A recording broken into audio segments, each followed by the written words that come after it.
Morning or afternoon, depending on Good where you are. afternoon. Just Hey wanted there. to say thanks again to everybody for joining us. Another episode of Vinyl Group Therapy.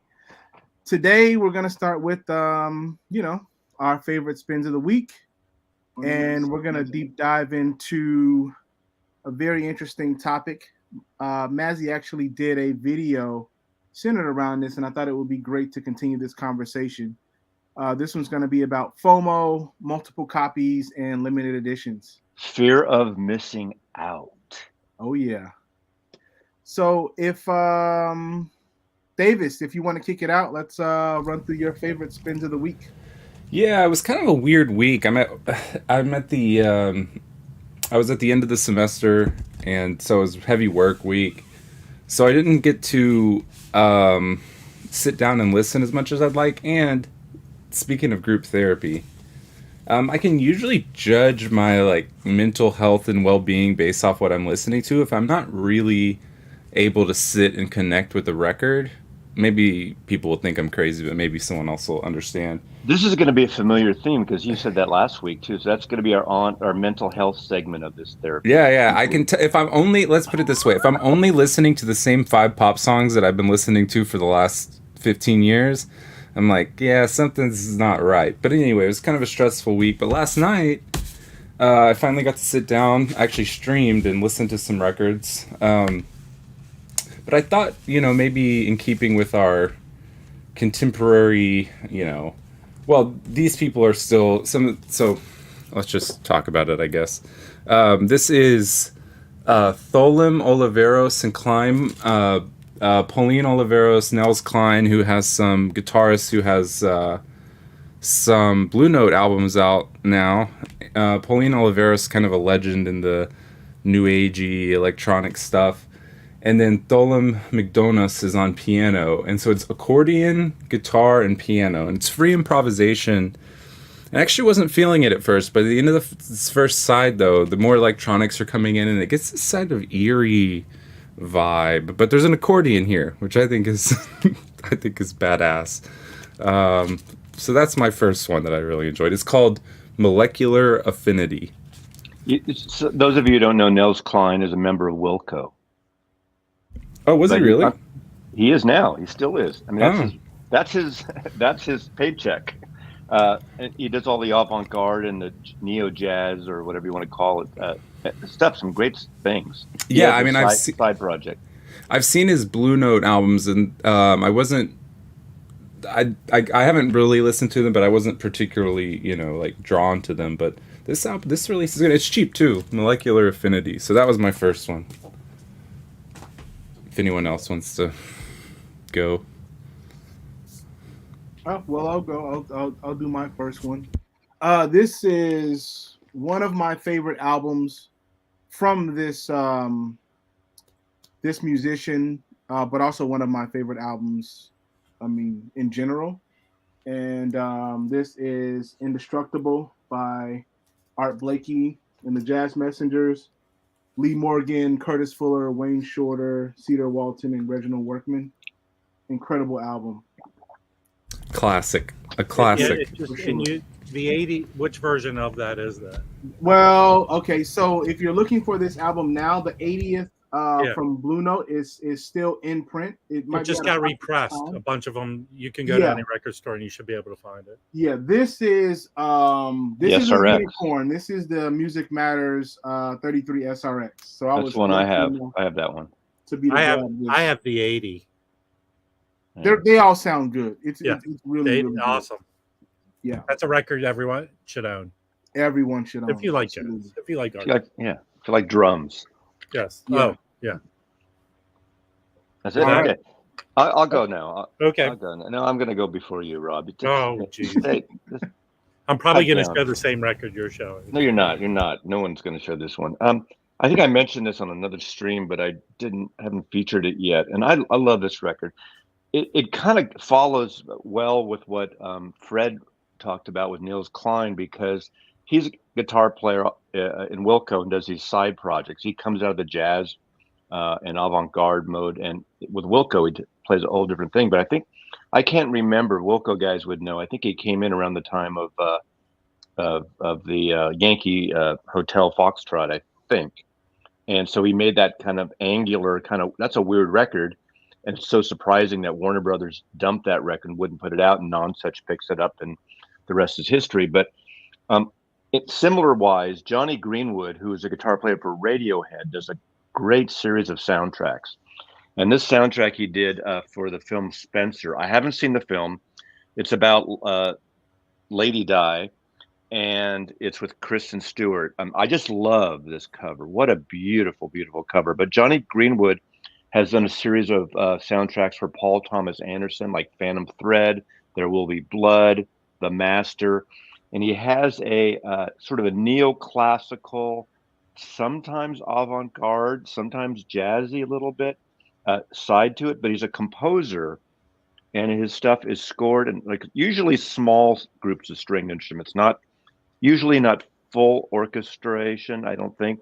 This has a little bit of a classical side to it, a little jazzy, and it goes standard for a while, like Baroque classical, but then it goes strange every once in a while. So it's really a mix, and I think he's one of those brilliant players that has, for his day job, Radiohead, but obviously Radiohead hasn't put a record out. They don't put records out very often, so all the parts and pieces, individual members do their side projects, and Johnny Greenwood is amongst my favorite.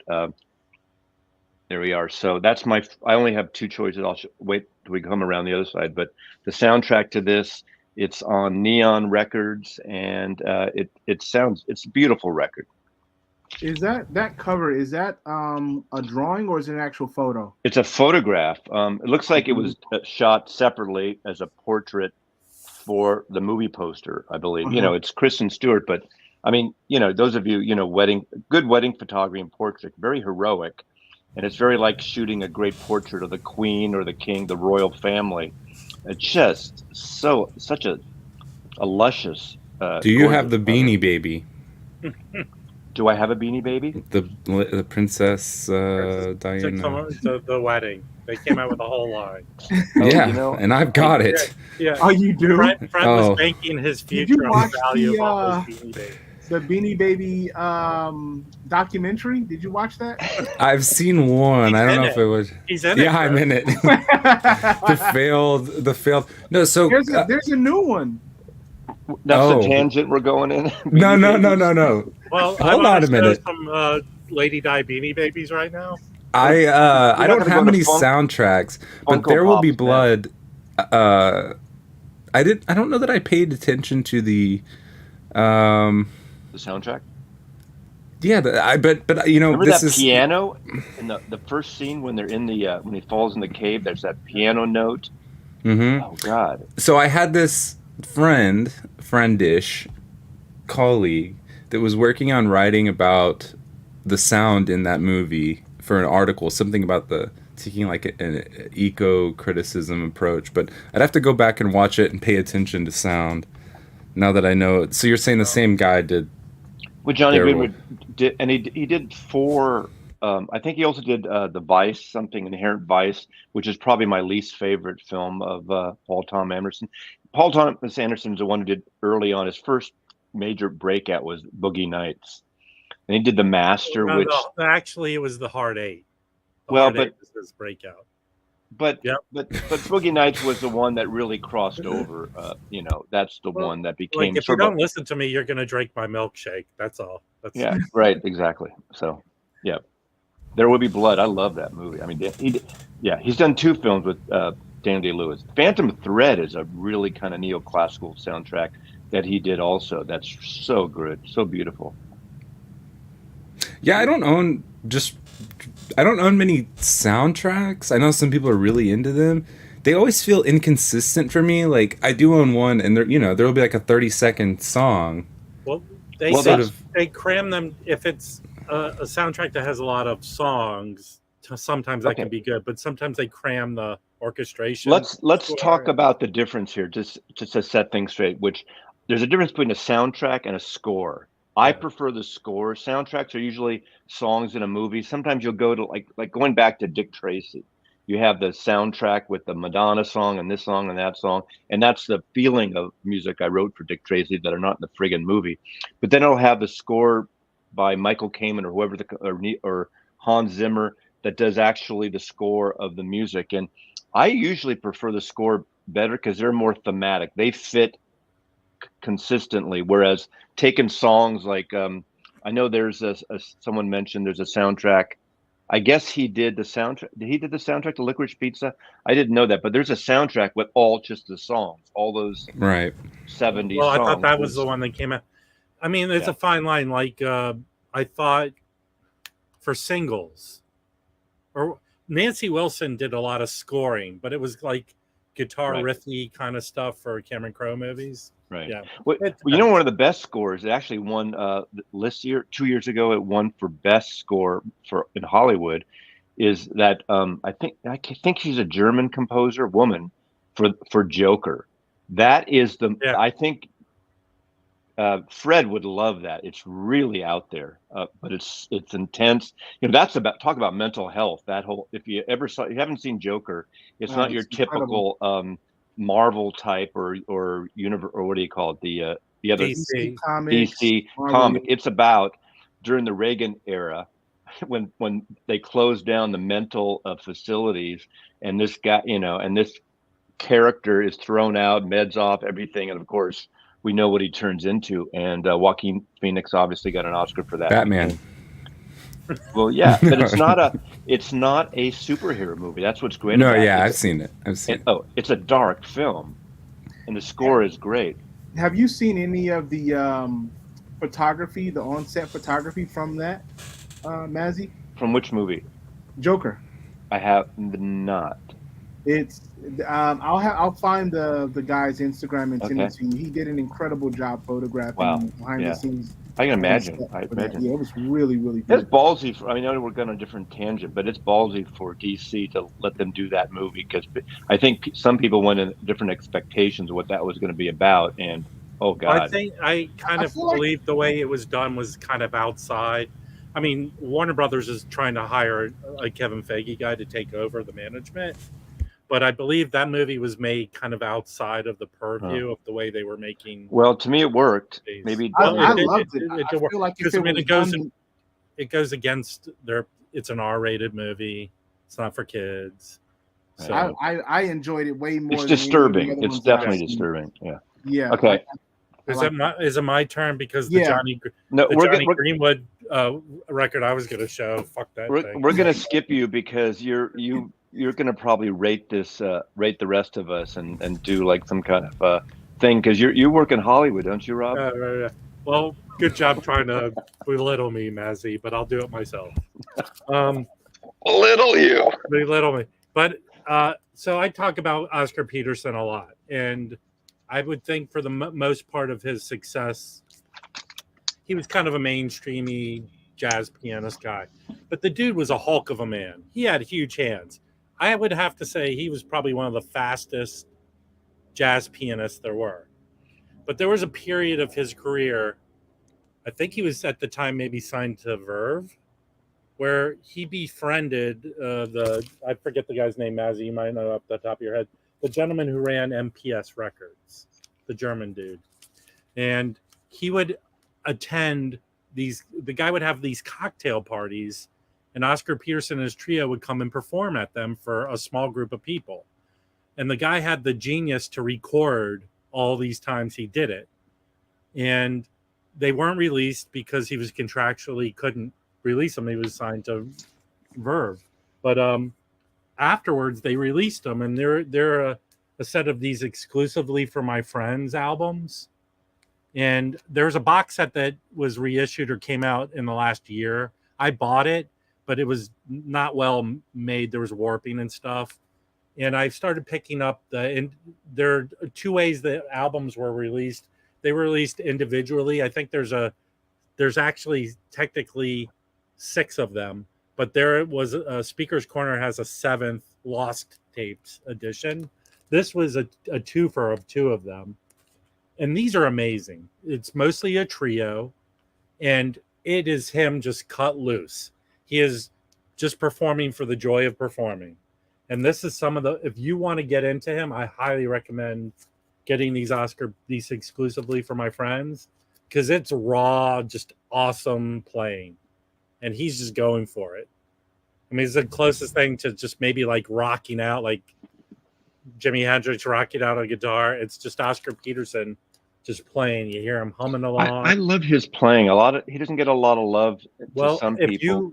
If you buy these exclusively for your friends, it will just change your mind. I like his stuff. So that's you can maybe send that my way, because I know Oscar Peterson. I know the importance of Oscar Peterson. He's a melodic, kind of, in a way, like a cocktail pianist. Here's another one. Just look for these. This was issued in the U.S. originally by, I think this is an offshoot of Columbia, or was PA USA.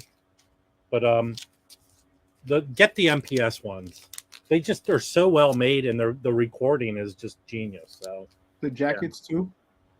Yeah. In fact, MPS, who I guess they're still owned by them. Last year they issued a ton of great stuff. There's a bunch of Oscar Petersons that are recorded similar. There's a great Joe Henderson album, Mirror Mirror. There's I think it might Vinyl Me Please had some color variants of them, but you can get the regular black vinyl for cheap. I highly recommend getting those, but that's what I was listening to. So. Yeah, I've never, so Marion McPartland, who is sort of a very little known jazz pianist, had this, I know she is, show called what was her like interview show on the radio? It was called Piano or something. It was something very simple, but she interviewed everyone: Bill Evans, Cecil Taylor, I think Oscar Peterson has one, and they sort of talk through songs and how they're playing them. I'm not like the biggest piano fan, and that show was really awesome in getting to hear some of the thought process behind, like, compositions and things like that. But yeah, I've never got an Oscar Peterson album and thought like, I'm telling you, I have digitally the whole exclusively for my friends. It'll change your way, because he is just rocking out on the. I get why it's kind of like what we talked about last week, and I know Fred's not a fan of modern jazz quartet. It's got that kind of easiness, that it's accessible. It's not out there. It's not challenging. It's not like bopping. But in a way, and it's not taking away for anything from Oscar Peterson, because I happen to be a fan of his too. But it is a way, sort of cocktail lounge thing. It could be in the background when you're that type of thing. But I think he's great. So you guys keep talking. I want to grab something. Well, we lost Mazzy. There's some great stuff on YouTube of him, because I think he always innovated. When computers and synthesizers came into the scene, he has a whole setup where he was experimenting with all that stuff. He's done some great things for Verve, like I know this is vinyl, but whatever. Since I'm in therapy here, I can show CDs. Porgy and Bess, these great records where he does, Summertime and basically all the songs from Porgy and Bess. This you might like, the jazz soul of Oscar Peterson. It might be a little more, but he's not a funky artist, but it's a little more thing. And some of the stuff has been sampled, like during the 90s. He plays the standards of songbooks, Gershwin. That's why he's done things with Ella Fitzgerald and all these other artists. All those are good when he does. Yeah. And then, of course, this is a Verve composite, like with some of the standards. So I have a lot of his stuff, because it's just really kind of nice to put on when you're not paying attention. And again, not to take away the value of the musician. Cool. Well, I think you can get snooty. We can get snooty here. Okay. Favorite spins, or are we going? We're still going.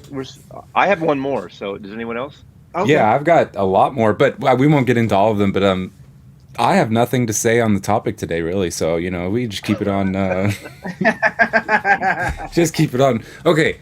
I know this isn't necessarily the metal crowd, all right, but I have been enjoying this lately, and I'm ready. Damn it, Chris. I'm ready to declare my top metal album of 2021. and it is. It's actually an Austin band, Portrayal of Guilt. It says it looks like it's self-titled. It is not self-titled. I'm afraid on Mazzy's show to even say the name of the actual title because I think I'll have people with pitchforks coming after me. This is like I was reading the comments, Mazzy, on the last one just now. You've got a lot of people that follow you just to talk shit about you for some reason. Have you noticed that? Like, why follow? Well, why watch the hour-long video if you hate it? I don't understand it. But that's the actual. I know I have some, but I didn't think I had a lot. Okay, a lot. I'm exaggerating. It's called Christ Fucker, but I'm the wanker in the hat. I get that a lot. Portrayal of Guilt. Okay, and here's why I like this one. Eddie, you might like this one. There's one person that might like it. They're these kids. They used to do more punky stuff, and they're doing metal, but I am so... Here's the problem with metal, is you have all of these bands that are putting out, like, good death metal albums, but it just sounds like 90s Florida death metal, or you have good black metal, but it just sounds like 90s Norwegian black metal. And these guys use some of the, like, extreme metal kind of tropes, but they have this kind of punky, high-energy thing about them that makes it so much more energizing than, like, oh, here's another good death metal album, like... That stuff is a dime a dozen now, you know? I was exaggerating. I mean, it wasn't like all the comments, but he had somebody on there that, you know, that ended like real snarky. Like, all right, dude. I anyway. get those. I kind of invite those because I get snarky. But, you know, I sorry to interrupt you, but people just say, well, that's your opinion. Why should we listen to you? Well, of course, it's any of our opinions. When we're talking, it's our opinion. Portrayal of Guilt, Christ Fucker. That's my metal album of the year for last year. So I've been enjoying that lately as well. Yeah. Anyway, I know y'all don't have anything to say about the Portrayal of Guilt, so we'll keep rolling here. I don't, and I won't stream it either. All right, my next up is gonna be. Can you guys see? Sorry for the glare. Imperial Isles, Herbie Hancock. Yes. Another album that everyone should own. I'm not sure of anywhere where this is currently in print. You can try. I have a 75th, which are Bernie Grumman digitally mastered, which sounds great, but they're hit and miss those. Wait a minute. What version do I have? Because I had the. This is Music Matters. Yeah, I had that one, but sold it for money, and but that has the egg on it, which is talk about out there. Excuse me. Talk about out there. The egg is a classic sort of post-bop, getting into stranger territory. Just for John out there, 6-inch pianist, I'll respond to that. Fred say the egg is nothing to do with the Beatle connection, the Eggman. So, why do you always have to make it about the Beatles? Well, I there was a comment that John. I think you just. Damn it, John. Who's on that? It's Williams, Carter, Hubbard, and Hancock. Obviously. Yeah, Hubbard too. When I first got into jazz, Hubbard has such a... Okay, here's my feeling. Oh my God. It's just me now. When I first got into jazz, I always just associated Hubbard with hard bop, right?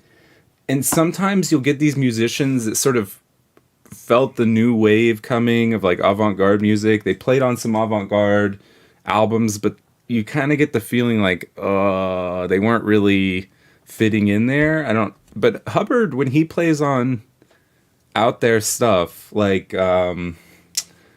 is it a dialogue?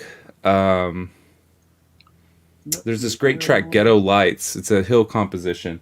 And I think it's Freddie Hubbard. Let me grab that real quick. That's going to bug me. But Freddie Hubbard has this solo that's nasty. Like, I always get the feeling that he could traverse multiple styles of jazz seamlessly. I don't mean to butt in, but, for the next record store day, there's a Freddie Hubbard concert that he did for French TV. And that, I'll put a link in it. The video's on YouTube. It's a hardcore concert he did, At the same time Miles was doing, it's from 73, I said. It's really good stuff. Hubbard, because he would also go on to do, is it like fusion-y type stuff? It's this side of fusion, like this side of with jazz, but he's doing some hardcore playing. Sometimes in that era, I prefer Freddie Hubbard over Miles Davis. I'm gonna go out on a Oh. limb and say I just definitely prefer Hubbard over Miles Davis. I would have to agree. I'm also not the biggest Miles. Neither I like am I. Miles can be very self-conscious sometimes and very calculated, but I mean, how can we not? How can you I put? think you can make a compare. The way I was talking about Oscar Peterson on these kind of intimate show things, Hubbard's like a beast. I think he's a rock star. I'm blanking out now, but I saw the VSOP concert. That's the Mhm. live album. Yeah. Do you have that album? Yeah. I was at that at UC Berkeley, and they bring in Freddie Hubbard, who basically does the Miles parts. Well, I'll tell you this: Fred's not a big fan, I believe. Those CTI Freddie Hubbard albums. Oh yeah, I love Red Clay, and hold on a minute. You were poo-pooing it once when we Yeah, I will bash. Straight Life are both really good. I'll continue to bash CTI generally, but they have some gems on there. Red Clay, Straight Life, all these there's Sugar. like 4 or 5 Freddie Hubbard, CTI that blow away the Miles Davis Columbia. Yeah, fusion. I definitely those are two Those of my are better favorites. Yeah, that 6-inch pianist put on there. Yeah. I have them all over here. So right here. Here's one. If Mazzy has free reign to go grab an album, here's one. If you like Red Clay, this is like way less talked about. Charles Earlin, who's an organist, but they have Freddie Hubbard and Joe Henderson on this as well, obviously. But they do Red Clay, a full side, and is it a full side? They do a rendition of Red Clay that's just awesome on this album. And this Charles Earlin never gets talked about either, by the way. How good is that album? Really good. It's Prestige too. It's 2 LP. Yeah. And what a great cover too. Is that a 70s issue? It looks like a 70s issue. I could be wrong. Well, it's just 70s music yeah, too. 74, okay. 1974. Yeah. All right. I'm going to take my next round here. And I want to talk about this first. Okay. I want country blues. I'm a big fan of Brownie Taylor, Brownie McGee, Sonny Terry, and Brownie McGee. Their early '70s album on A&M is really good. I'm going to choke here. 1 second. Really good folk country blues. This is a 10-inch Folkways record that came out, God, I forget, in the 60s. And get on board, and it's with Negro folk songs by the folk master Sonny Terry on harmonica, Brownie McGee on guitar, and Coyle McMahon on maracas. And it's really interesting. And the reason I'm bringing this up, those of you who are buying records recently will recognize the design and recognize this cover of this new release. Now, obviously, they emulate it exactly. They got the permission of the estates and Folkways, Smithsonian Folkways record. And what this is not a song per song cover of this 10-inch. It's got, I think, only 4 of the songs that are on the original 10-inch, but it's got music that Sonny Terry and Brownie McGee would play either on record or live. And it has Ry Cooder, obviously, Taj Mahal, and Joaquin Cooder, Ry Cooder's son, who's been playing percussion with his father for the last 20 years or so. Worked on obviously the Ry Cooder's solo records, the productions like Buena Vista Social Club. Now, this was recorded during the pandemic in Joaquin Cooder's living room. It's very somewhat lo-fi, but I read one comment someone wrote about it. He bought this record because he loves how Ry Cooder records all the records and how sounded great, and he was disappointed because this sounded like an old blues record. Well, of course, it's supposed to be like an old blues record. They're not doing scratchy, the sound of vinyl or anything, but it is intimate. It's live. It's in the living room with carpets on the floor and gear all around and fireplace there, and it's got the harmonica playing of and singing of Taj Mahal, who's got a lower gruff voice than he's had in years. Ry Cooder's kind of typical sound, if you like his voice, but it's very lo-fi, but in a really beautiful bluesy way. And I think it took a couple spins for me to really get in on it and close on it. But I'm excited. I'm going to see them. They're doing, I don't know if it's a one-off performance, but they're doing a performance at 2 shows at the Great American Music Hall in about 3 weeks. So I'm going to be checking that out. So this is a new release on Non-Such Records, and I just love how they took this Get On Board 10-inch and kind of used that as a template for their new release. And they haven't played together since 1965. They started out doing The Rising Suns, a record produced by Terry Melcher that was going to be like a response to the Byrds. Terry Melcher also produced the Byrds, but it was never released. So you hear that, Hoffman Forums? Mazzy says, "Fuck off." Did I? Yeah, in a very polite way. Mm-hmm. I didn't say where I read the comment, but that's where I read the comment. Actually. Yeah, I'm assuming. Of course. All right. Y'all got your second? Not me. I did mine. Oh, all right. Well, do you want to get into the Chris? Well, I didn't do let's mine. Rob. Stop C blocking me. Well, I've been trying to get into Sonny Stitt, and I had read that people consider this his best album. Don't believe what you read, Rob. Well, I read your comments on the Hoffman Forum, and I'm appalled by most of them. This is on Cobblestone. Fair enough. I don't know much about Cobblestone, but Mazzy probably knows. He definitely probably knows more than me. But this is a great album. I went into.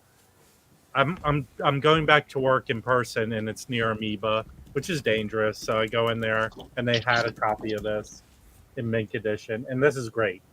And it's pretty affordable if you can find it. It's a great album. It was recorded in '72, but it sounds like it was recorded in '62. I don't think Sonny Stitt did a lot of experimenting with his play, but this is a great album. I recommend it. Cobblestone was I think it was late the 70s or late 60s, and they had some weird, like, out there stuff. They kind of had a real mixture of things. They also had some Norman Connors stuff, if I remember right, that's like very fusion-y but very cool, with Herbie Hancock on it, I think, as well. Yeah, an interesting label, but they had some kind of obscure fun stuff on there for sure. I had posted this on social media, and a lot of people were recommending another Sonny Stitt Cobblestone record called, I think it's Communication. But I'm very happy with this, and yeah, that's things I was listening to. So all right, okay. Now, yesterday, or this, I guess it was yesterday, Chris, or this morning, Chris reached out to us, the other three of us, all four of us, and switched the topic. We won't say what we're going to do, and he wanted to talk about FOMO. Now, what FOMO means, it's fear of missing out. And I think the reason is I did this video yesterday morning that popped up about don't invest in your record collection of FOMO. I don't do these. People misconstrue sometimes, maybe because the way I present myself, is that I'm not doing it for clickbait, but there is a bit, and Fred probably doesn't believe that, but I like to bring up a topic that people actually discuss, and if they have different opinions, I'm fine with that.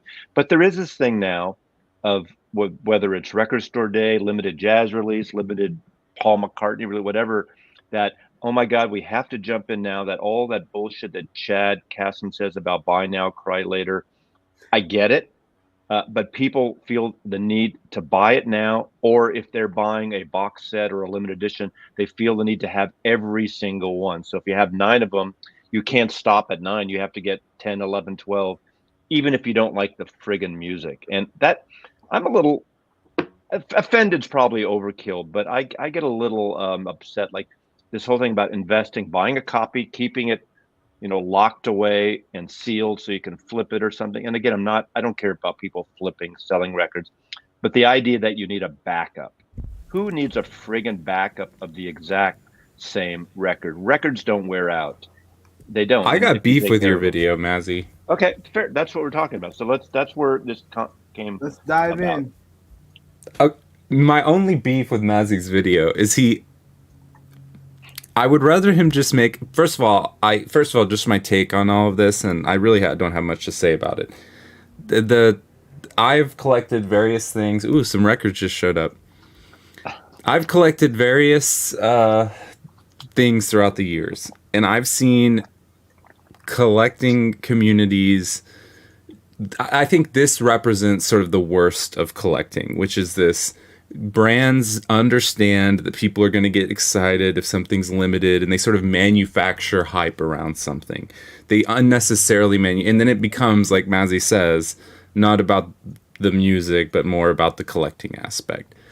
Now, we're collectors. So, and Mazzy said this in his video. He's like, I can't really talk that, but that was my only beef with your video, is you were like, don't flip your records. Now, did I flip the McCartney record? Yes. Well, don't keep your records, multiple records. Now, do I have multiple copies of a few albums? Yes. You know, fair enough. But we're all guilty, right? Again, when I talk to you, I know you hate when I'm defending myself, which I am. I buy several copies, usually not of the same exact record or pressing. It's either a cover variant, it's either a mono stereo. I talked about a different clip intro that's on one pressing, on another audio wise. I don't buy like let's say, I mean, this isn't a particularly rare record, this Rycooter. I'm not going to buy two copies, keep one sealed, because I might wear this out. I might have a flood in my house. I might, do I need I mean, this is probably not the good one to talk about, but do I need to buy two UHQR Santana? Of course, that's an aberration, because you can flip it for $3,000. I get that. When I bought that McCartney record that I sold, 4 months later, I sold it because I just couldn't believe how much it was selling for. I didn't buy one to sell one. I bought one, and I got rid of the only one I had, and that was that limited edition, the Third Man version. So yeah, I mean, and I even said there are inconsistencies in my own presentation. Yeah, same here. But I guess what really bugs me, I've said this before, but prior to this, I just quickly, because I want to hear Chris's take, because Chris, I think, loves this stuff. But I collected sneakers, and when I was a kid, people that collected sneakers were just like weirdo nerds that were into industrial design and like basketball, and like it was just kind of weirdos. It wasn't like a big thing. And in the last 10 years, companies realized, oh, we can capitalize on this sort of excitement for limited things. But then what happens is there's a new limited edition coming out every week, right? And people go insane about it. And in sort of the worst aspects, now we are in this weird consumerist playground. I mean, we're collecting records, but at the same time, some of the worst aspects that entered sneakers that really turned me off from collecting just as a nerd, and it turned into collecting because you were cool, have sort of infiltrated vinyl in a way. And that bugs me. Like the record store day thing, like I know if you enjoy it, you enjoy it, and people do enjoy it, but like this is a for-profit, thing, and they've sort of ran the narrative that they like saved the indie record store when it was much more complicated than that, right? It's not like without Record Store Day, the indie record store would have just fallen off the face of the planet. Record Store Day comes back as vinyl starts to sort of seep back into people's lives. So, I don't know.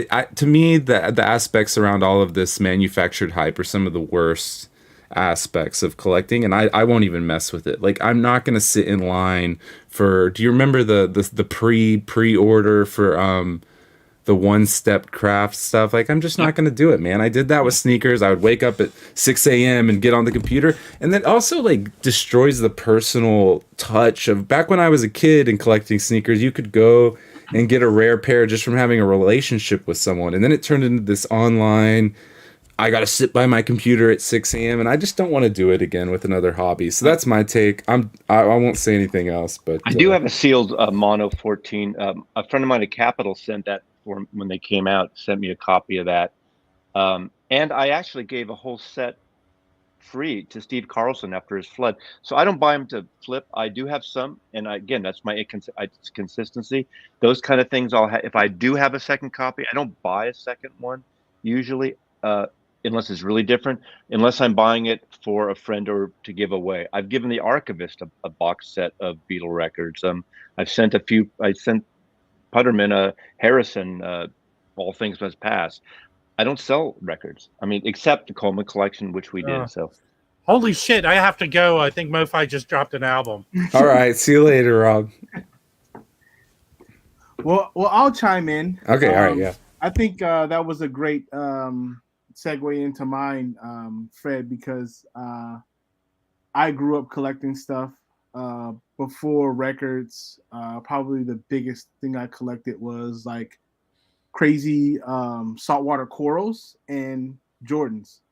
So for me, it's kind of like the thrill of the chase. So I'm probably a sucker to all of these record companies and pressings because I love being able to collect different ones and varieties and things like that.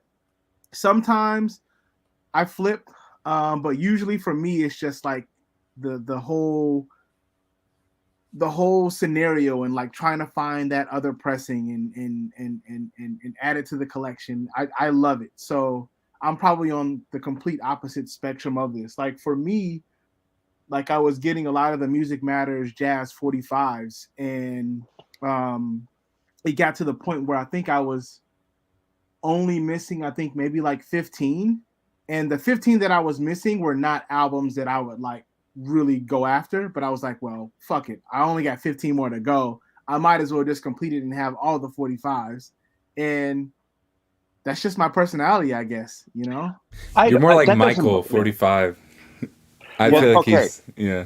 That's a good example because remember this, guys, Lush Life. Oh yeah. This was the first of the small batch that what are they called? Kraft put out, and we all and they only pressed 1,000. We went online, and people got pissed off because there are only 1,000. What I do like is this: if you're going to do a box, this small profile is perfect. You don't need this that looks like World Book Encyclopedia shit. One person doesn't prefer those. Yeah. Well, but the thing is, and then the second one they came was Eastern Sounds, and I got a copy. And our friend Michael, 45, missed out. He missed out.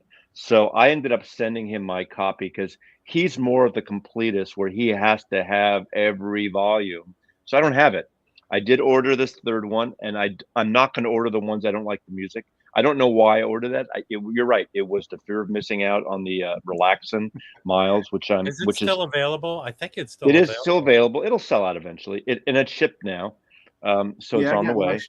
Yeah, so I don't need everything.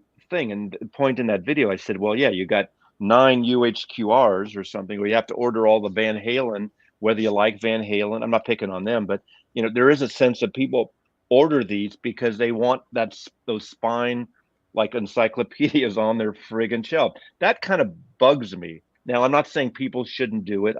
I get the idea of collecting. I'm a collector, and it does bring up a conversation about that. Do you need if you're missing 3 of them, do you freak out? Well, I can tell you my point of view on this. My attitude for my sanity in collecting records is really about it's meant to be. So I was doing this with the Tone Poets and all the Blue Note stuff, and I just said, look, I need to listen to the stuff and see if I like it first. And that's what I've been doing with that. But then I feel like it's meant to be. If it was meant for me to have it, and I first of all have to like it, then I usually end up finding it. And that's sort of like the journey I like about collecting vinyl now, is this meant to be attitude about it. So yeah, it's a cool feeling when you've been looking for an album for like 5 years and it's not terribly expensive, but you just haven't pulled the trigger online, and then you come across it someday or something. But buying records that I don't enjoy, I mean, this same thing happened with me with the Tone Poet stuff. I was buying all of them, and I thought, well, first of all, I'm sending off all of my money to Universal, all of my vinyl budget to Universal every month. I don't want to do that, So then it was much more I have picky. a good example about my meant to be-ness about stuff, okay? Here's some meant to be stuff. So I went to a record store, and I feel like I was a year late to seriously collecting vinyl. And the Vinyl Me Please dropped a bunch of jazz albums that I go, wow, I would like to get that. and they became astronomically priced. So I went into a record store and I found the two of the Vinyl Me Please reissues. This one especially, which is going for a lot of money. Now it wasn't really cheap, but it was $60 to get this. And this is awesome. And I believe really the only reissue of this album. Maybe there's, I guess, 70s ones. But you're keeping it. You're right. You're keeping it, right? No, hell yeah, I'm keeping it. And actually, I have the Blue Note reissue series, which this is part of, one of them, which is a great way to get this album. But this 45 version was Vinyl Me Please. And I got the Alice Coltrane with Pharoah Sanders somewhere around here. Journey into that one I found too. John Moreno wants to know what store, Rob. None of your business, man. It's my private store. I thought people in Los Angeles all get along. Yeah, okay. You take a right. You take the 10 to the 405. The 405 to the 5. Mulholland. Go Mulholland Drive. You drive off a cliff. Oaks, you light your car. Go right at the Sherman Oaks Galleria. Stop at Guitar Center right on Ventura Boulevard, and it's not there. It's right where the crack addict is dry humping a mailbox. That's where you go. Okay, we got about 15 more minutes, so we can continue this conversation. If anyone has questions related to this or anything else, we'll continue. But that fear of missing out. I mean, I brought these up because I only have two. I got the Hendrix and I got the Miles Davis, and you can go online to these things, and same with MoFi. And I always get confused with the One Steps and UHQ. You can pre-order Van Halen. I'm not getting any of those. And, I don't get every MoFi. If it's an artist I like, I might get it. Like I like a lot of the Dylan stuff. I like a lot of the Miles Davis stuff. But if I even have a chance to get a second one, I don't, unless I know I have someone that really wants it. And, by the time you talk to hey, Chris, I can't get a hold of you. I know I might buy one as a second one, but not as a backup for me. And I'll sell it to that person for whatever I paid it for, So I'm not against someone making money on records. And the thing about investing, our collections collectively and individually have gone up in price. And so when we do sell, if we take our time, we can make some, but that's not going to be in a week. That's going to be in 10 years or 5 years sooner for me than probably for you guys, except for Rob. But see, this is my beef, Mazzy. Just make a definitive statement. You say, I don't mind people making money on records. It kind of bugs me that people buy them to flip. Just say, damn you if you flip. Buy them to flip. He said buy them to have a backup. Yeah. He said flipping yesterday in his video. I said both. I said both. You're right. I will say this. I find no one is an expert in this flipping thing. So here's a great example. I feel like the one album that really seems to be holding up is that Taylor Swift 7-inch that people bought. Other than that, everything's starting to come down.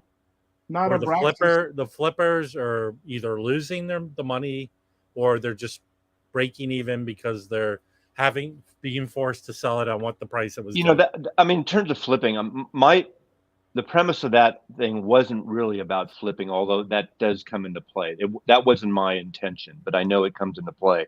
Yeah. And if people want to buy a copy, it's having a second copy like as a backup. Records last a lifetime if you take care of them. If you take care of your records, why do you need a backup copy? Well, that's my point. What are you doing? And if your place floods or burns down, your backup's going anyway. Yeah, what are you doing sexually with these records that you need this backup copy? Did y'all see Bob Bradley? I think he took it down. I don't know why, but he posted a little YouTube short of people charging into the record store and grabbing entire stacks of whatever release. But they probably, when they brought them to the counter, they were probably set straight. Well, either way, this is the type of thing I'm saying, which is like, I don't want to deal with that when I'm record collecting, man. This is a kind of low stakes, fun hobby for me. It's a Black Friday video scenario. The thing that I will say about Flipper, I mean, they're taking their time spending in line like everybody else. And when you have to drive around the whole friggin' city because you can usually, every store I know, you only can buy one copy of. So if you're going to buy 5 copies, you're driving around to 5 stores all day with gas and time. If your time is worth that little, by the time you make some money, all the power to you, right? Yeah, no, for sure. What are you making? $15 an hour, Bring it, maybe, you if you're. divide Yeah, it by I the think hour, so you made, it it, you it make more money driving a Lyft or an Uber car. yeah, I like And Nothing wrong with Bob that. said, there's nobody that's like an expert at this. I mean, there's some albums that you might, get an extra copy of to flip and it might, quadruple in value. And you got some that just never do anything. But, well, I'll say, I mean, the way because I sell records, but here's what I live for. I went to an estate sale. I found a private press funk record from the 80s. To my surprise, I bought it for $1. It was selling for $700. I put it up, best offer. Someone said 500. It's yours. That's different. You're curating. You're digging. You're digging. Yeah, yeah. That's how I make my money selling Yeah, vinyl. yeah.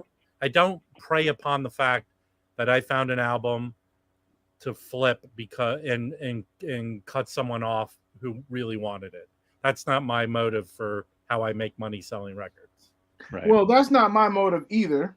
But I don't care if I cut somebody off from buying a record. I mean, No, if you want if it, there's a limited one, okay. Here's a good example. The Acoustic Sounds re-released the Tommy Flanagan Overseas, right?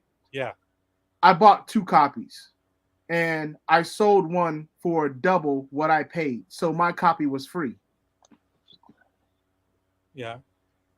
That's Well, you're going to hell. I mean, Yeah. there's no. well, that's what I'm saying. No, I mean, this is the society we live in, right? Like, you can't hate Chris No, because I know this you is. I'm can't. starting to You hate Chris a can't. little Like bit. when I used to go after like some Jordans, right? I might not have gotten a raffle, or I didn't get online in time, and a pair of retro ones that might have retailed for $129.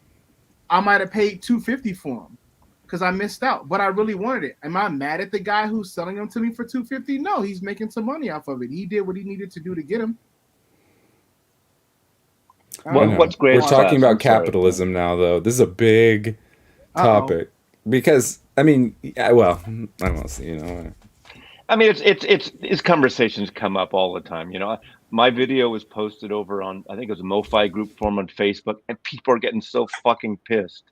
They're getting pissed, and what the guy who is saying, I'm tired of these. They go on too long. We should stop these conversations. They go in circles, and everyone gets upset. I think if you don't like a thread, if you don't like a video, if you don't like a conversation, move to another conversation. Start a new conversation yourself. Unless people are like with pitchforks and like stabbing and berating people personally, which I guess they do sometimes. So. Mazzy, you're getting a lot of press over there on the Hoffman forums, the MoFi forums. It sounds like. Well, I've been doing the Hoffman forums for almost 20 years now. Coleman got me into it. I saw that, Nicole. Been around that long. I know that. I don't know that guy personally. I like his stuff, and I think he turns on. He's gonna swim in those records. Yeah. He's. I mean, he had like 6 box sets of the Grateful Dead or something. Yeah, I mean that. Are you hedging your bet? He'll probably eventually sell them, but is he making?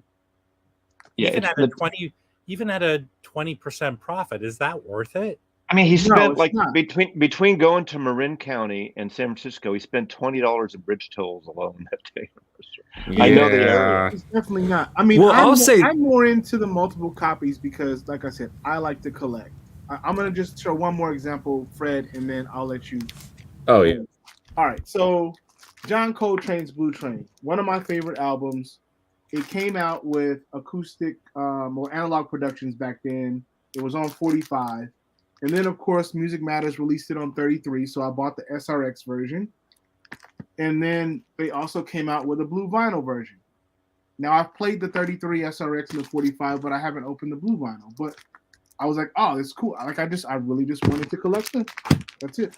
That's different. I mean, I think I see that as a difference from we all have our own philosophy. I had like me collecting Beatle albums in different pressings, countries, colors, cover variants.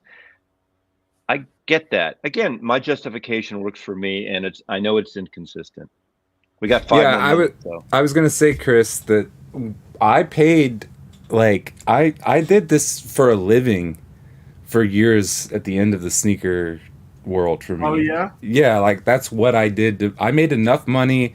You know, you were saying the Taylor Swift flipper or whatever might not make much money, but it can get to the point in certain hobbies where people can sustain themselves just on flipping alone. So I've been the evil guy. I mean, that was at the point where I was like, I'm not enjoying this for me anymore, and like I'll just, you know, I had bots and everything, so I made money off of that for some time. But when I actually going to vinyl felt like this refreshing thing at the time, it was like, I'm just buying what I enjoy. You know, I'm not going after an Off-White release just because it's an Off-White release.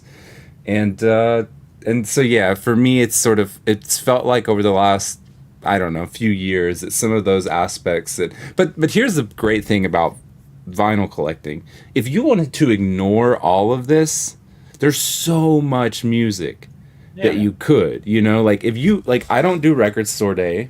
I think then that's another discussion which comes up every year, which is kind of tried. There's an odd, if that Max Roach album wasn't coming out, you probably would have got the record store day version of it. Yeah, I just buy it. I just eat it, like Chris said. I just go online afterward. I wouldn't fight people for it, but I'd pay the price. It's already dropping in price. Well, here's one thing I want to bring up. It seems to me that there is a number equation in making an album not flippable. Okay, so this Miles Davis, which I think is a very sought after album, people want it.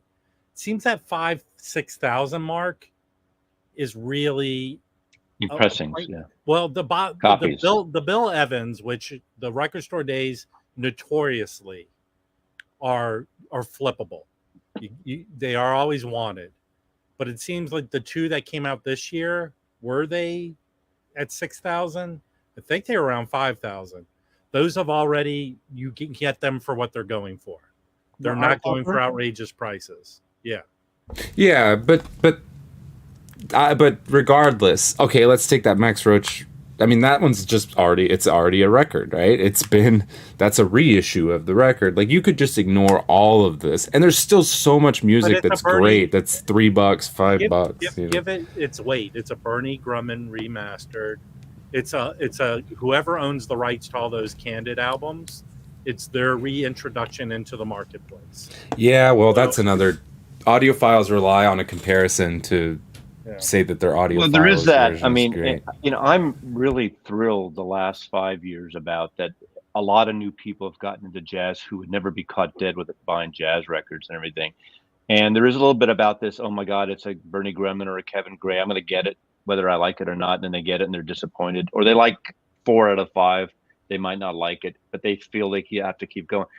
Hey, at least they're checking this stuff out. You know, you can totally stream things, but there's been a couple records. I don't do streaming, but I have online auditioned certain things in the Disney industry. When you get a record, we're talking about vinyl now. Sometimes a record, it'll give you a whole new feeling and a sound, and it'll bring you in on the music where the streaming will not in some cases. Yeah, I do want to talk about that one day, because that's another contentious topic, maybe on this program where we talk about gear, right? And like, that sort of thing, but that's another day. We're coming to the end on this. Coming to the end, and I mean, everyone have last words. But again, we're trying to do this every week. It's a different time, so check your local listings, whoever you follow, and there'll be links below once this is posted. Once we get it together, and I'll end the broadcast this time, unlike last week, and walk away. But subscribe to these other 3 gents, because they're good guys, and you know, just subscribe. It doesn't cost you anything. Thank you, Mazzy. Yeah, it was fun. It's fun. Let's keep doing it. Yeah. Thank you, everybody, for joining us for another group therapy session. We'll be back again next week. We'll definitely announce the day and the time, and look forward to it. I just ask, next time we do this, don't skip me when we do this round robin thing, please. All right, everybody. Have a good day. Peace. Bye, y'all.